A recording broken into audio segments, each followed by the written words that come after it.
আসসালামু আলাইকুম। সুমাইয়াস কিচেনে সবাইকে স্বাগতম। আমি আজকে আপনাদের সাথে শিং মাছ পরিষ্কার করার সহজ একটি পদ্ধতি শেয়ার করব। আশা করি আপনারা পুরো ভিডিওটি দেখবেন, আপনাদের একটু হলেও উপকারে আসবে। চলুন দেখে নিই শিং মাছ পরিষ্কার করার পদ্ধতি।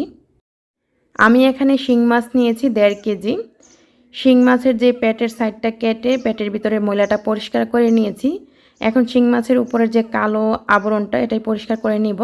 এর জন্য আমাদের লাগবে এখানে পেঁপে। আমি এখানে একটি পেঁপে নিয়েছি বড় সাইজের। যদি ছোট সাইজের পেঁপে হয় তাহলে অবশ্যই 2টি নিতে হবে। তো খোসাটা ছাড়িয়ে নিচ্ছি, আমাদের এখানে শুধু খোসাটারই দরকার হবে। আর এই পেঁপেটা দিয়ে যে কোনো রান্নায় আমরা করতে পারবো। তো আমি পেঁপের খোসাটা নিয়ে নিলাম। এখন এই পেঁপের খোসাটাকে একটা ব্লেন্ডারের জারে নিয়ে আমি ব্লেন্ড করে নিব। তো আমি ব্লেন্ডারের জারে নিয়ে নিচ্ছি, আর এখানে অল্প পরিমাণে পানি অ্যাড করে তারপর ব্লেন্ড করে নিতে হবে। তো আমি এখানে অল্প পরিমাণে পানি দিয়ে দিলাম আর ব্লেন্ড করে নিয়েছি। এই যে দেখুন, আপনারা চাইলে কিন্তু শিলপাটায়ও বেটে নিতে পারেন।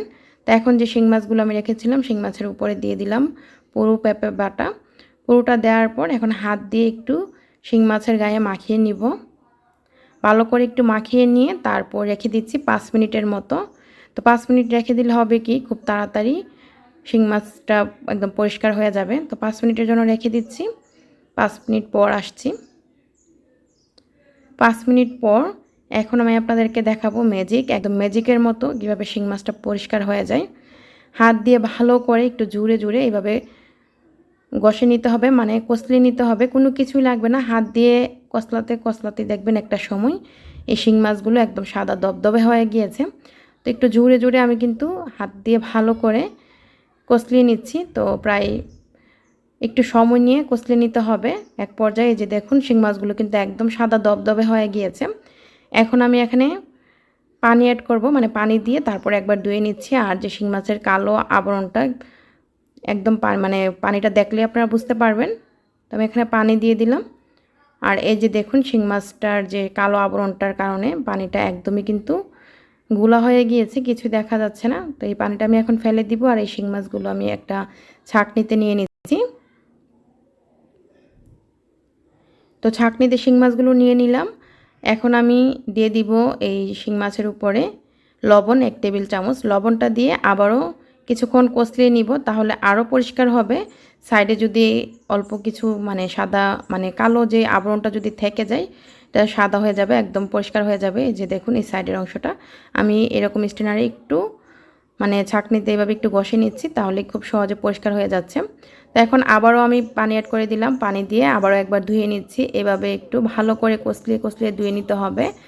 তো 2বার ধোয়ার পর পানিটা কিন্তু এখনও অনেকগুলা। তো মানে এখন আমি ভালো করে আবারও ধুয়ে নিব।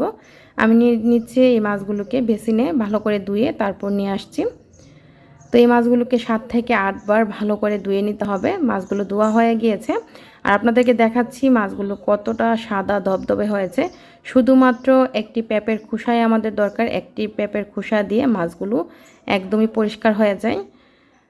দেখলেনই তো কত সহজে শিং মাছ পরিষ্কার করা যায়। বিশেষ করে যারা নতুন রাঁধুনি এবং ব্যাচেলর তাদের জন্য আজকের এই ভিডিওটি আশা করি আপনাদের একটু হলে উপকারে আসবে। যারা শিং মাছ পরিষ্কার করতে ভয় পান তারা কিন্তু খুব সহজে শুধুমাত্র পেঁপের খোসা দিয়ে শিং মাছ পরিষ্কার করে নিতে পারেন। আশা করি ভিডিওটি আপনাদের একটু হলে উপকারে আসবে। যদি আপনাদের কাছে ভিডিওটি ভালো লাগে লাইক কমেন্ট শেয়ার করে সাথেই থাকবেন। ভিডিওটি দেখার জন্য আপনাদের সবাইকে অসংখ্য ধন্যবাদ। সবাই ভালো থাকবেন, আমার জন্য দোয়া করবেন। আল্লাহ হাফেজ।